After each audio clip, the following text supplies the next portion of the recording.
Mahirap nga bang magpatawad ng magulang?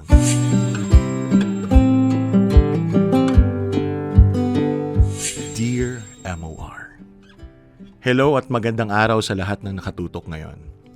Ako nga pala si Jay, 47 years old at isa akong marketing specialist dito sa Quezon City. Naisipan kong ipadala ang kwento kong ito sa inyo kasi umaasa ako na marami ang makaka-relate at marami rin ang mai-inspire sa ibabahagi ko sa inyo ngayon. Mga kamorkada, bata pa lang ako ay nakatanggap na ako ng matinding pang-aabuso sa aking ama. Itago na lang natin siya sa pangalang George. Para lang malinaw, hindi niya ako sinasaktan. Never ako napagbuhatan ng kamay ng sarili kong ama. Imbes na physical abuse ay puro verbal abuse ang natatanggap ko mula sa kanya. Hindi ko na maalala kung kailan yung huling beses na hindi niya ako nagawang sigawan. Hindi ba sinabi ko sa'yo pagkatapos natin kumain, liligpitin mo kaagad ang pinagkainan natin, ha? Bakit nakatunga ka na naman sa harap ng TV? May katulong ka bang bata ka, ha? Marami nagsasabi sa akin na paraan lang daw yun ng papa para mapatino ako. Ganun lang daw talaga siya magdisiplina. Ang daming beses kong narinig ang katagang, pagpasensyahan mo na lang mula sa ibang tao. At ang totoo nga niyan, medyo buwisit ako sa salitang pasensya. Lagi kong iniisip noon na hindi nyo naman alam kung anong pinagdaraanan ko. Sa tuwing lumalala ang paninigaw ng papa, ay lagi naman akong pinagtatanggol ng aking mama Rosel. Huwag mo namang sigawan ng anak mo ng ganyan. Bata pa yan. Pwede mo namang pagsabihan ng hindi nakasigaw. Mataas ang tingin ko sa mama ko noong mga panahon na yon. Siya kasi ang kasangga ko sa buhay. Todo siyang mag-alaga at lagi niyang binibigay kung anong hinihiling ko sa kanya. Hala, sige! Palakihin mo ng palakihin ang ulo ng anak mo, kaya lumalaking sutil eh. Yan ang laging banat ng papa kapag inaabutan niya kami ng mama na masayang magkasama. Makalipas ang ilang taon at noong makatapos na ako sa pag-aaral, ay agad akong umalis sa amin para makapagsimula ulit. Malayo sa galit at sigaw ng papa ko. Naging maayos naman ang buhay simula nung umalis ako. Nagawa ko makapagpundar ng sarili kong kondo kung saan nga dito na ako nakatira ngayon. Mga kamorkada, naniniwala ba kayo na walang sikretong hindi nabubunyag? Makalipas ang ilang taong paninirahan ko sa malayo sa poder ng mga magulang ko, ay saka ko lang nalaman na nung bata pala ako, nagloko ang mama ko. She cheated on my dad. Hindi ko nasasabihin kung paano ko nalaman, pero simula nung nalaman ko, ay medyo nagkaroon ng linaw ang lahat para sa akin.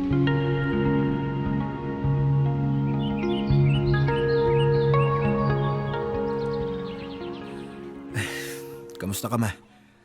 Pasensya na, hindi ako masyadong nakakadalaw. Ang totoo niyan, marami akong gustong tanungin sa'yo eh.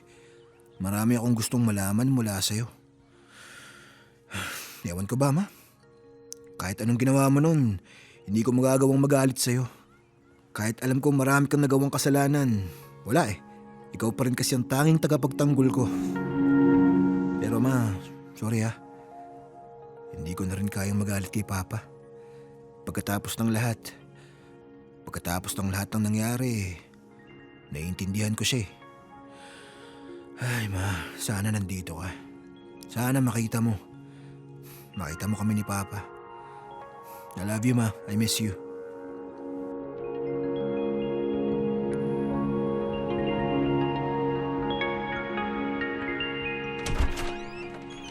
Pa, nandito na ako. May uwi akong pasalubong. Pa! Nasaan na naman kaya yun? Pa! Naiwan pa yatang bukas yung TV. Pa! Tignan mo tong matanda na to. Nakatulugan ng panonood ng TV. Pa! Pa, gising na. Nandito na ako. Uy. Jay, nakauwi ka na pala. Teka, ano oras na ba? Gabi na po. Mukhang nakatulugan nyo na naman yung panonood ng TV. Naka, gano'n ba? Gusto mo bang kumain muna? Pwede naman kita ipaghanda na makakain. Ay, hindi na pa. May uwi din naman akong pagkain, oh. Ito na lang kakainin ko. Gano'n ba? Sige. Sige na pa. Tuloy mo na yung tulog mo sa kwarto. Ako nang bahala dito. Pahinga ka na. Sige na, kumain ka na. Mauna na ako. Okay pa.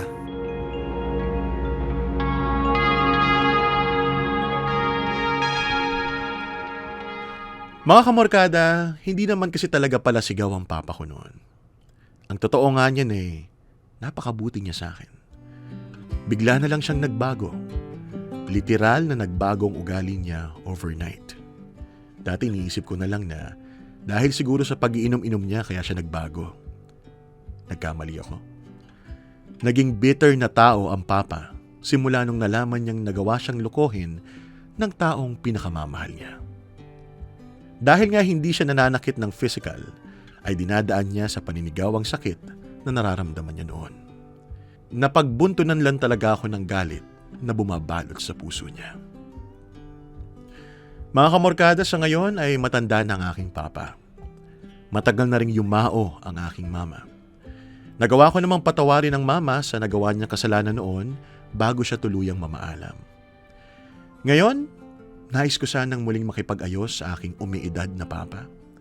Gusto kong iparating sa kanya ang lahat ng sama ng loob ko sa kanya. Ngayon, nais ko sanang muling makipag-ayos sa umiidad kong papa. Gusto kong makabawi sa kanya. Gusto kong sabihin sa kanya na sa kabila ng mga nagawa niya sa akin noon, handa na akong magpatawad. Gusto kong sabihin sa kanya na, Pa, alam ko marami na tayong napagdaanan. Marami din tayong sakit na naranasan pareho. Magsisinungaling ako pag sinabi kong wala nang galit sa puso ko. Pero gusto kong malaman mo na pinapatawad na kita. Marami kang nilalabang kadiliman sa puso at nabigo ka. Ngayon ayoko nang dumagdag doon. Kaya kung maririnig mo pa, pinapatawad na kita. Dito ko natatapusin ang kwento. Maraming salamat sa pagbibigay ng oras sa akin. Sana ay marami ang ma-inspire kahit papano sa kwento kong ito. Maraming salamat. Nagawang magpatawad, Jay.